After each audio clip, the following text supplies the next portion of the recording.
Hello and welcome back to iPropertyRadio with myself, Carol Tallon. You can contact us on social media at iPropertyRadio or email hello@iPropertyRadio.com. Now, in the PropTech hot seat today is PJ Appleton, co-founder of Bloxspring. And Bloxspring is a strategic public relations firm serving companies across the built environment with a particular focus on the PropTech sector. PJ, you're very welcome. Thank you for joining us today. Oh, always great to be here, Carol. Great to chat. Thanks for having me back on. I'm delighted because we are your company and our company. We're in touch quite a lot. You have some really exciting prop tech companies on your books, as I like to think we do too.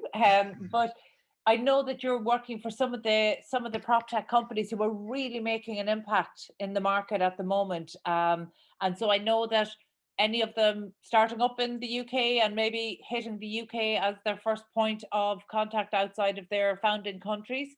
I know Bloxspring is the place to go. So I'm delighted to have you on the show today so we can really talk about the ecosystem because yourself and your business partner, Adam, who isn't with us today, I met you first when you were both working for a leading prop tech company. So that's how I met you guys. And I think was it back in 2018 you went out on your own?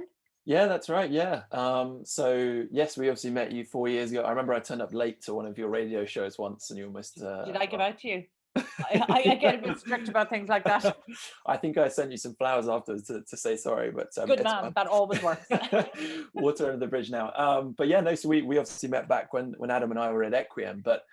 Um, in 2020, Adam and I kind of saw this opportunity to try something a little bit different and set up, our consultancy, which was Bloxspring. And really, that was a result of kind of seeing this gap in the market around helping prop techs with their messaging, with their sales, and we decided to go for it in the first lockdown.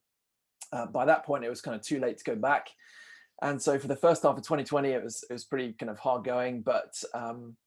Yeah, now we are a team of 10 and with around 16 clients across the UK, the USA and Europe as well. So it's been a really exciting couple of years for us.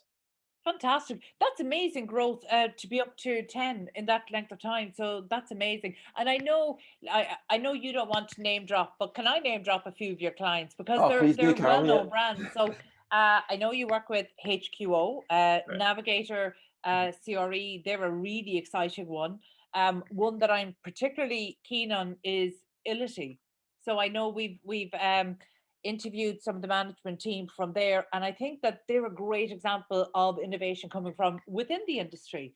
So that's an exciting one, and I know there's Proda and so many more. Look, we might touch on some of those today, but really, what I wanted to talk to you about today, really to see how can we add value to PropTech startups across the ecosystem today, no matter what geography, or what jurisdiction they're operating in, but also to make it, I suppose, a little more accessible for buyers of prop tech, because I think there's still a lot of confusion out there. And from the time maybe back in 2015 and 16, when we started going out and approaching traditional real estate operators about maybe trying technology or even meeting startups with a view to giving good feedback on proposed products, there was a little bit of reticence. Now that's completely changed over the last number of years with COVID. But how are you finding the marketplace for your innovators at the moment?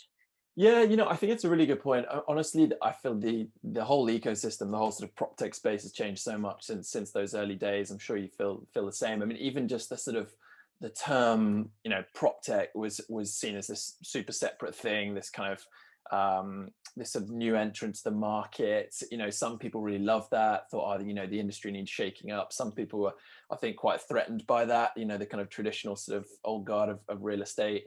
And I think there's been a massive change in the sense that, many of the firms we work with now don't describe themselves even as prop tech firms. They just sort of see themselves as a natural extension of the real estate industry, and kind of rightly so, because every other industry has been disrupted by technology. And so, real estate, really, technology should just be a kind of a part of it, in that sense. So, we've seen big change. And I think, buyers are now understanding that you do really need to adapt, and actually technology is not here to kind of threaten your business or your jobs. It's here to kind of help you be, drive efficiency. It's here to help generate better kind of ROI, solve all kinds of different problems.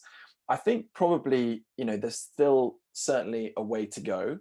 I think the way that PropTech can really help itself is by really kind of proving ROI. So I think right at the start, there's a lot of sort of visionary statements from various kind of tech firms. We can do this, we can do this, we can do this. Real estate, ultimately, they're going to be looking at, can I see some case studies? Can I see some proof, some evidence that this stuff actually helps my business? And I think, that probably the pressure is still on PropTech to kind of prove the kind of the results. And I think if they do that, then I think the rest of the real estate market will kind of follow suit. But there's still certainly a kind of a way to go. I think the issue as well is that it's obviously still real estate is a traditional industry. It's still a very kind of relational industry, and there's lots of great skills within real estate. But technology traditionally hasn't been one of those. And so kind of almost as a whole industry, everybody's kind of upskilling together and learning, what it means to kind of implement technology, what it means to measure the success of technology, what it means to integrate with other technologies, all these kind of new terms that are suddenly coming to the fore in 2018. And I think that's happening, but obviously it takes a bit of time.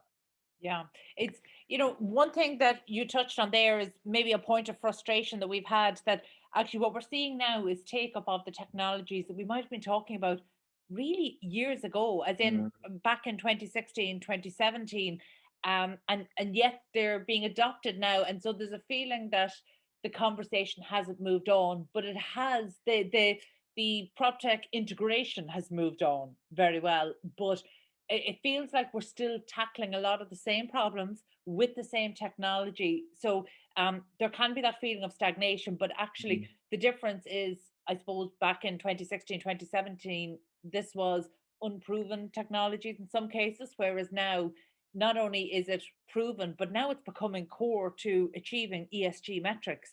I interviewed our mutual friend and colleague Anthony Slumbers recently, and he really put it very succinctly. He said that previously the conversation around the take up of PropTech has moved on. That actually, he made the point that sustainability is the mechanism by which PropTech will be essentially integrated into real estate, and that is good, but it's also frustrating for everybody who was plugging away kind of in the decade before that. But listen, whatever driver works, we know that it is working. But in the same week, Matt Knight published a piece. You might have seen it there, saying he called it. He thinks that PropTech as a sector is officially in recession. What do you make of that, PJ? Yeah, it's a punchy statement. I mean, I guess I got two views on this. I think there are so many kind of external drivers that are providing amazing opportunities for tech firms serving the built environment. So obviously ESG is one of those, and I think the crazy thing about ESG as well is that generally speaking, when people mention ESG, they just mean the E bit, right? I mean, so many people think, Paris Climate Agreement, we've got these targets that we have to meet. Let's think about the E. But even if you just take that bit, and plant the E aside for a second, the S and the G is still massively important as well. So suddenly our awareness of things like well-being in the workplace, that's a huge opportunity for prop techs as well. G as well on the kind of governance side of things. So the opportunities even in ESG alone are threefold. It's not just kind of one thing. But then you also kind of look at at hybrid working, obviously kind of post-COVID and the new requirements from that. There are just so many kind of new cultural changes that are taking place, and this is what I find fascinating about PropTech is it's because it's trying to help real estate adapt to what's happening in the wider world. That the sector is probably going through some consolidation. I would agree with that, because I think some firms that are maybe not able to kind of prove their value will be found out, and that inevitably is going to be a little bit of consolidation, whether it's M&A or just companies not quite making it and falling away. But consolidation is different to recession or regression. I think there's still, as a sector, there's still so many opportunities for PropTech to really help kind of real estate catapult into well, we are in the 21st century, have been for a while, but real estate still needs to get there. So yeah, no, absolutely. And look, I think that's a fair point, that maybe some PropTechs have been floating through on the basis of the potential of what they could do, on the Mm, basis of their concept, and maybe when it came time to deliver in the marketplace, it's really when margins are strained, when there's pressure put on the financial side, that actually this is where we start to see these things crack. I'm not sure who was it that said, but it's only when the tide goes out that you realize who's been swimming naked. And there's a huge amount of that. it's a great phrase. No, but there's a huge amount of that. But on the other side of it, and I know we're still waiting kind of on the latest figures, but we know that, say, private equity in PropTech firms, we know last year that was up about 37 or Mm, 35% or something like that. mhm, mhm, And I don't think that was coming off a low base. And we know that the vast majority of that, I think somewhere around 69 or 70%, is still going into prop tech funds that are doing maybe the prop tech that we were pushing years and years ago, like mm, the mm, sales and marketing and the mhm. construction management, the efficiencies, those Yeah. kind of things. So actually, we haven't even scratched the surface of the the different ESG solutions. Mm, But you talked about how the ESG, maybe the E is getting a little more prominence than the S and the G. Only in the last month or two, I moderated a panel for Biz Now in Dublin, and it was about ESG. mm, And like you, I believe that there's huge value to be gained by kind of particularly the S, the social side of it. mm. And I obviously made that point a bit too often on the panel, across the panel, because when came time for the Q&A, I had said, like, we're going to talk about more than just the E in ESG. And Yeah. by the time we got to the Q&A, someone said, okay, now can we talk about the E in ESG? So I think I may have overcorrected. And look, what that showed me was that I've lost my touch at reading the room, but also what that showed me is that actually the industry was there to understand how they can comply with their Mm, environmental and mm, sustainability mhm, metrics, because mhm, actually the social is a little bit still in the nice to have box, mm, mm. but the environmental is the one that actually there's pressure being put on them to report, there's pressure being put on them to Mm, implement changes. So yeah. actually that is probably where we're going to see the most market traction. Whether that's reflected in VC funding is a different question.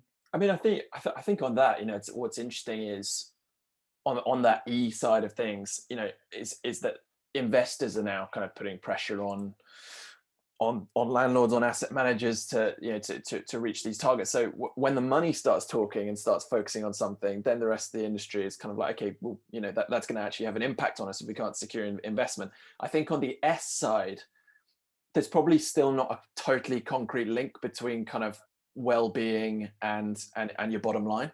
So and I don't think that's right. I want to think that we've got sort of a better moral compass than that. Um, but I think certainly that probably will change, because actually I think certainly with hybrid working, or as Gen Z and millennials generally have a better understanding of their kind of their mental health. They're more open to talking about it. So actually, if they're suffering in that sense, people are losing their employees. If you're an occupier and you're losing your best employees because of these issues, then actually you are going to move on from that building, and that again does have an impact on the bottom line. It's just a bit harder to it's just a bit more kind of working out that you've got to do in order to kind of prove that there's a financial impact of the S side. But I think it's But still is important. that is that the job then of the, not just startups, but the PropTech innovators in the marketplace? Anybody coming into a marketplace has to show their value. They really have to Mm. make a case for them being there. So do you think maybe is that something that PropTechs do well? Yeah, it's a good question. I think yes and no. The best ones, absolutely. I mean, I think about so many of our clients, and I'll just give one example, which is Coyote Software. I mean, those guys really came out of were born out of the last recession. Back in 2008, and they were real estate guys looking at, well, how can they use technology? It's like the market was so hard to understand, so hard to navigate. How could they use technology to better understand the opportunities available to them? Perfect example of a real estate problem, and then somebody kind of saying, well, let's look at how technology can help us. So it was a real direct link between the problem and the solution. And that's what makes a really good prop tech company fundamentally, is, are you solving an actual pain point, an actual problem? We always talk about at Bloxspring, these companies have to be have to be aspirins. They've got to solve a headache. They can't just be kind of vitamins that are sort of nice to have supplement that adds a little bit of extra health, but you don't really need. So, I think the best companies are those ones that are really obviously linked to a problem. I think the technologies that struggle are where they're either trying to solve, in a sense, too many problems and haven't quite sort of nailed any one of them, or they're just kind of looking for a problem that doesn't quite exist. That's a classic problem with any startup, isn't it? But if you're not sort of directly tied into that sort of almost that emotional feel that the buyer has, which is, oh man, yeah, that thing is really stressful, or we really do want that thing to be solved, then you've got a problem, because either you've got to get some incredible marketing behind you to try and sort of sell something, but more often than not, I think you kind of get found out if you're not actually solving something that the industry needs. Yeah, no, that's a fair point. A couple of years ago, we talked about innovation. We were seeing, particularly on, say, the residential side, it was very Mm, much consumer led. So consumers having a problem personally, and then designing a solution, assuming everybody else had the same problem, but actually being dependent on the industry to roll out this problem, and then being surprised when the industry didn't engage. mm, And there was a huge cohort of startups in that space back in 2015, 2016. Whereas actually what we're seeing at the moment, the industry has stepped up in a way. So actually some of the best innovations we're seeing at the moment are coming from people who have a background in the industry. yeah, yeah, So there seems to be maybe a different in terms of identifying a problem, there are always problems. yes, So yeah, it's not a case of even people having to invent problems, but maybe it's a case of people coming across a problem but not understanding that actually this isn't a priority. So it's not mm, one that's going to be resourced. yeah, Whereas innovation that's industry led tends to know where the pain points are that the industry is willing to pay for, given the margins that are there at the mm, moment. And that's yeah, not every problem. That's yeah. only certain problems.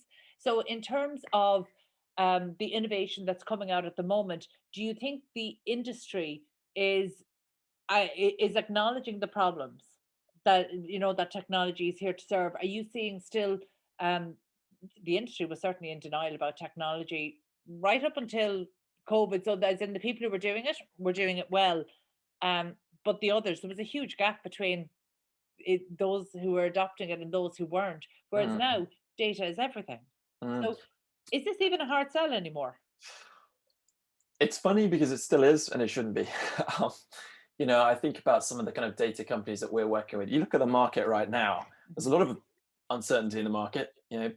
Property investors sitting on their hands a little bit. No one's quite sure where it's going to go. It's understandable. It's sort of turbulent times from a kind of macroeconomic point of view. And at that point, certainly if it's me, I'm thinking, well, I just need to get my hand on as much information, live information, as I possibly can in order to try and understand what's happening in the market. Obviously the answer to that, in my opinion at least, is to have as much data as you can, software that can collate market data, that can help sort of visualize that, provide me with really clear insights as to, okay, great, this looks like an amazing region to invest in, or okay, Dublin's blowing up right now, we really need to kind of invest there, or let's get out of London, whatever. But actually having that sort of those insights to hand, to me, makes most sense when the market's turbulent. However, I think I'm probably a bit harsher on the real estate industry, and actually I forget that to some extent it has it has always kind of relied on sort of relationships, so people kind of discussing the problems and actually kind of having some trusted advisors around them. And so I think a lot of people still go down that route and sort of say, oh, we need to talk to this guy, he's really clear understanding of the market, or this lady has a really clear understanding of that market. So I think that's that's certainly been how the kind of the industry has worked for hundreds of years. So I think suddenly now data makes most sense to me, but it's still not somebody kind of reassuring you, is it, face to face? And I think probably a challenge for Proptechs, and I think some that do this really well, is also kind of providing that sort of human plus technology service, which is, let me help you understand this technology, this software, let me help you sort of be the human sort of trust behind it as well. So it's fascinating because, where do you go when the market's turbulent? Do you go to kind of cold hard numbers? Do you go to somebody who you've just trusted for years and years and years? I think, many people would still go for the latter. I'm really glad that you brought it around to the area of trust, because actually that's one of the things we're seeing in the marketplace is one of the biggest buying factors. So actually, because um, the move to technology is not completely new, the real estate industry, to be fair, across residential and commercial, they've been using technology for 20 plus years. So that's, it's not that it's completely new, but how we're asking them to use it, how they're expected to extract value, that has changed.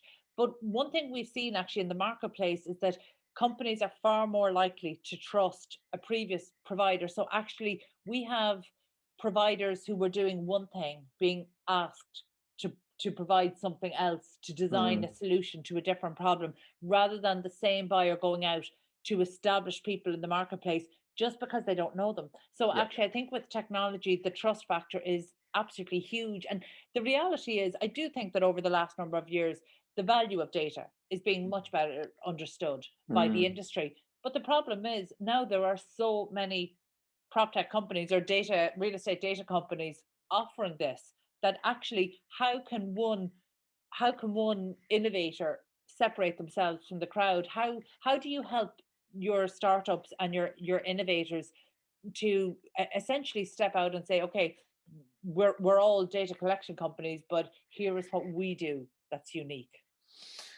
yeah, it's a great question. I mean, I'll go back to the first one first, which I think is just touching on that idea of trust and credibility. Personally, I think that is, yeah, as I say, that's certainly still a massive thing, isn't it? Some of the work that we do around helping companies to show that they've helped another company, or to sort of say these people have invested in us. That goes a long way. I just think about Proda. We did a sort of Series A announcement recently, and they've had some amazing investors behind them, and actually already had so much interest off the back of that, because we don't like to be guinea pigs, do we? No one does. So actually knowing that somebody else has already had value from this product is great, and that makes a lot of sense. I think in terms of helping people kind of stand out, yeah, there are certainly a lot of data providers in the market, but they are all very different. I mean, and you only really kind of appreciate that when you sort of drill down into the actual solution. I think the issue for each of those is trying to get that face time with the buyer to demonstrate the point of difference, because there really are. It's not just the way that the data is collated, the different third-party sources they can draw in. It's the expertise behind that. It's the onboarding. It's the customer service. It's the the different data points. It's things like, are they providing information now on ESG? Everyone's asking for that. How do I know that this building is sustainable?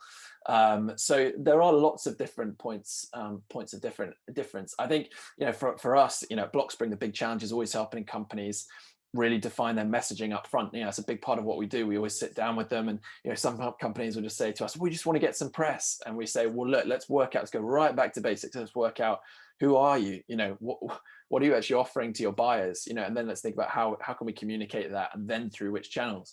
And so it can be a bit of a painful process, but I think unless you're kind of really clearly articulating your particular value to the market, it's very hard to cut through against other companies. And that's something that we help with. That's my only plug for today, Carol, I promise. No, well, genuinely, I think that this is really useful, and I wholeheartedly agree with you about the value of, I think actually one of the things that technology startups lack is the objectiveness.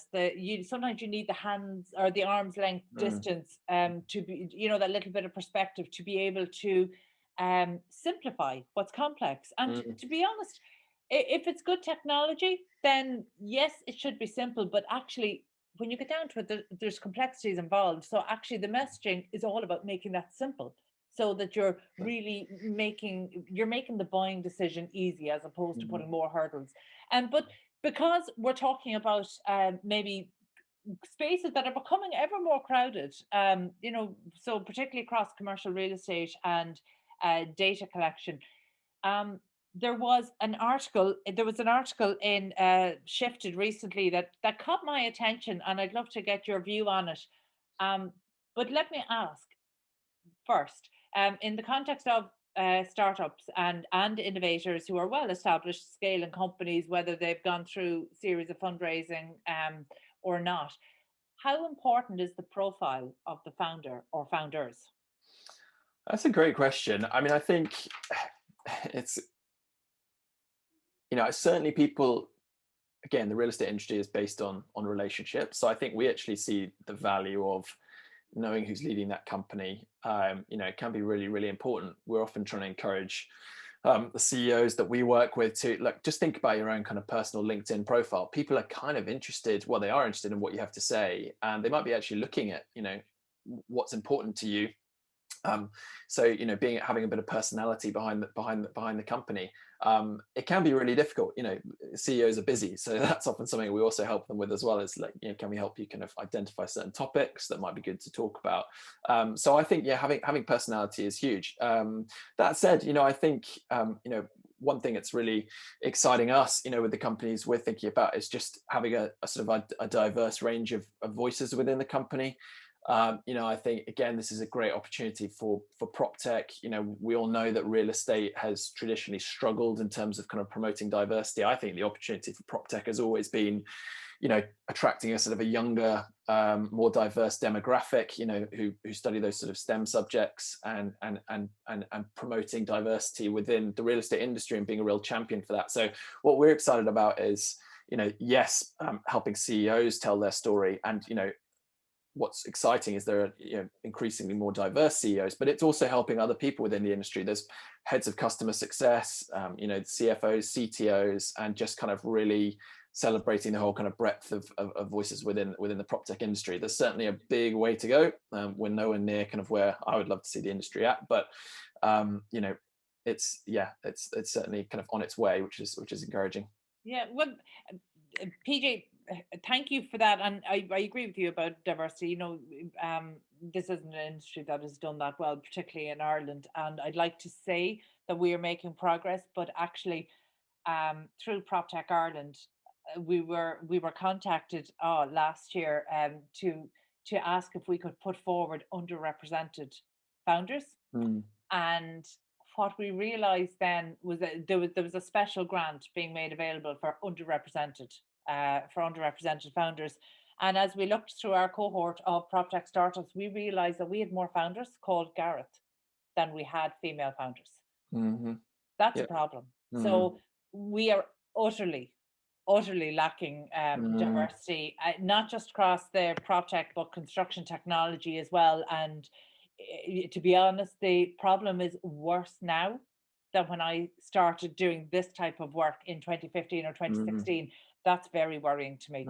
We have a handful of female founders, and that's only one factor of diversity in terms of neurodiversity, in terms of other cultures and ethnicities. We're just lacking completely.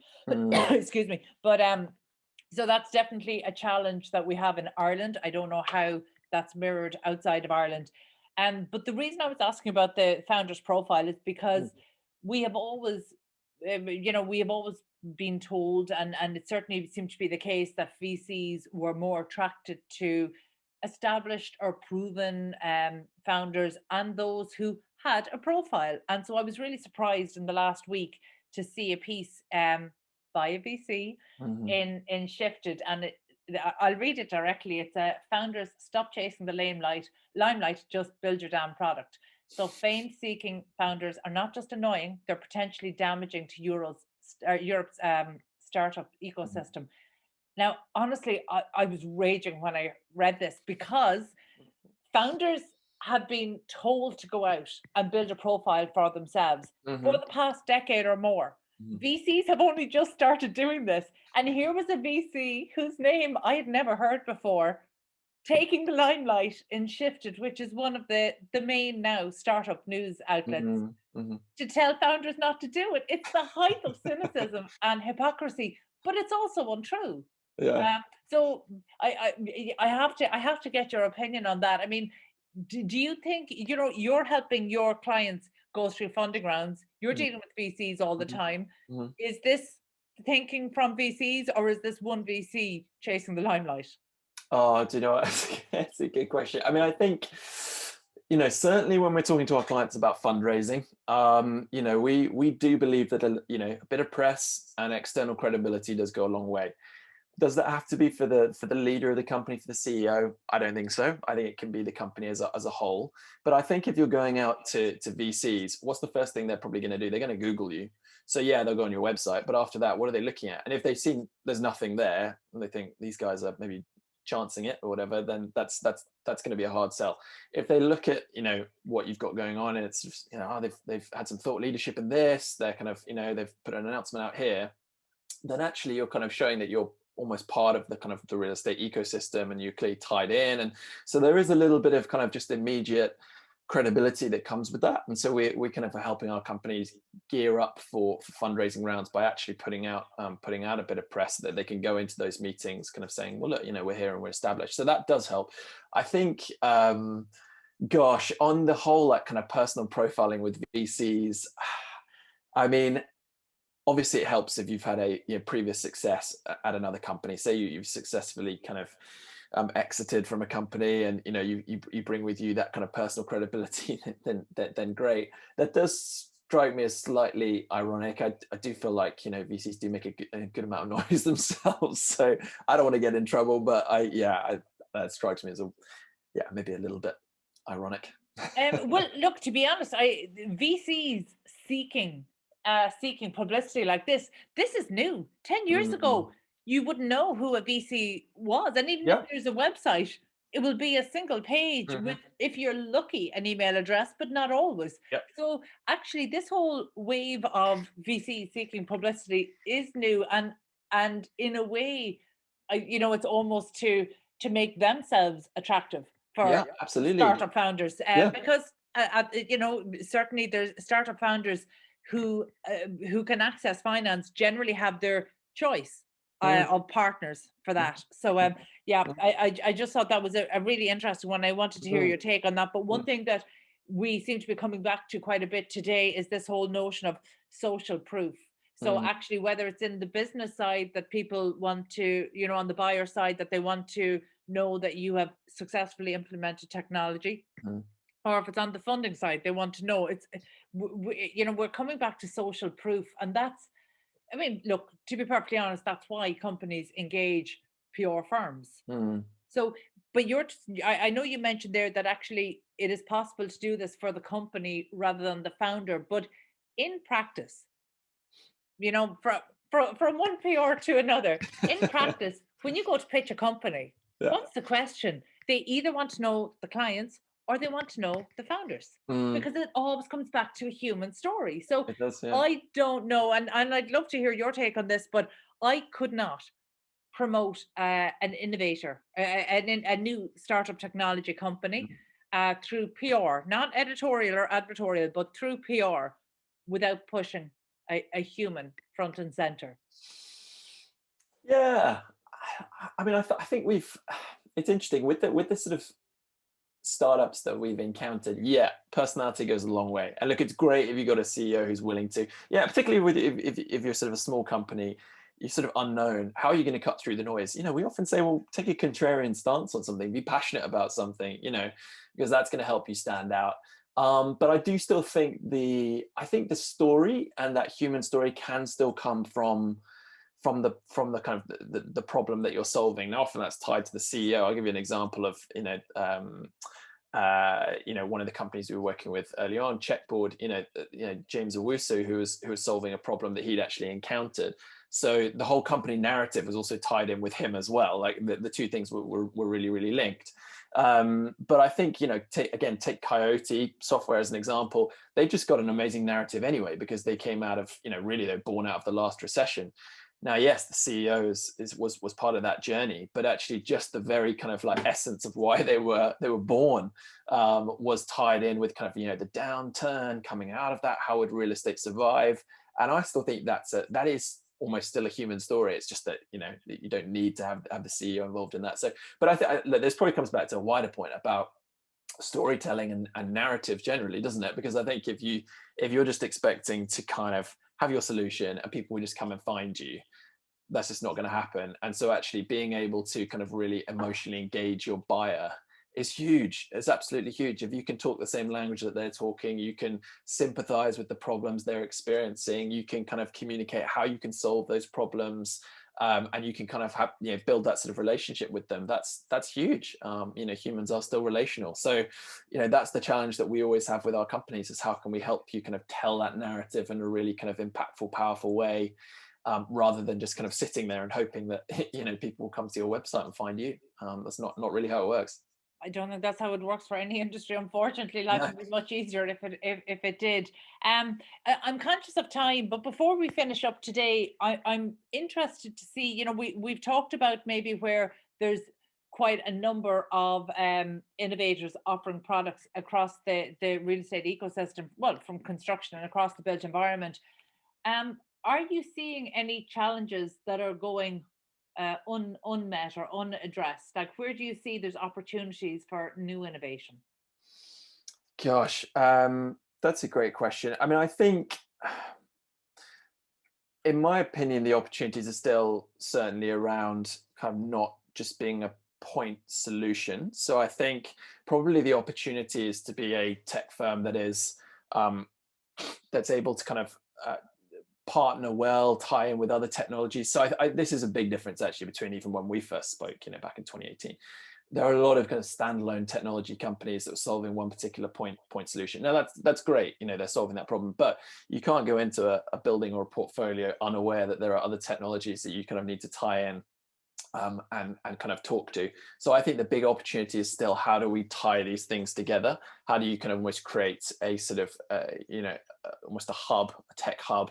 I think, again, a company that's pretty cool on that is Ility. I know you spoke to them, but about how you can kind of you almost kind of drag and drop technologies, help them speak to each other, how you kind of package those up and shift them across your building. So I think that's still a big opportunity.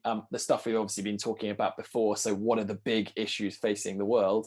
I mean, real estate still, contributes whatever 30% of CO2 emissions. That is still incredible. And we're supposed to kind of have got to net zero by 2050.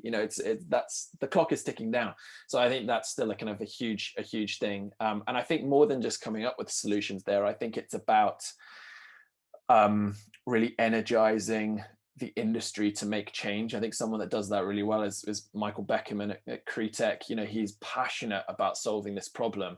And we need people who are going to kind of really challenge, but also kind of demonstrate the business case as well. So it's a bit of a rambling answer, but I think it is those big problems that facing the industry. ESG, I think it's not just being isolated tech solutions anymore. It's about understanding that this is a holistic thing, and tying in with other technologies. No, I think you're bang on the money there. Michael Beckerman, we're huge fans of his. He's been a guest on the show. Again, he's one of the most inspiring people, really championing For sure. the whole wave of climate tech at the moment, and not only that, but actually the cultural shift that needs to go along with it. But you touched on something really important there, which is integration. And actually, this is the thing that I agree with you. I think there's a really good opportunity there for the companies who could do this well, because at the moment, everybody thinks their baby is the prettiest. Everybody thinks the problem they're solving is the most important problem, and everyone thinks their technology is the only way to address that problem. Whereas the reality is, what we've seen in the industry, again, this comes back to trust, where people have been using a provider for 20 years, they are not going to stop using that provider. So actually, if you want to improve on that, you need to be integrating. Yes. Don't come in, try to replace and dismiss what's gone before, because actually it's not about the technology. And one of the things, and frankly, it took me a couple of years to accept this, because I genuinely believe it's not the right thing, but it's just what happens. And that is, it is not the best solution that wins. It's not the best solution that gets purchased. It's the one we trust. It's the one we know. So actually, the biggest opportunity for innovators right now is to look at which older technologies are in place and how can we work with them. Because if you're going to go head to head and you're going to ask a real estate firm to change out their entire portfolio, you better be bringing good credibility. You better have the resources to do it.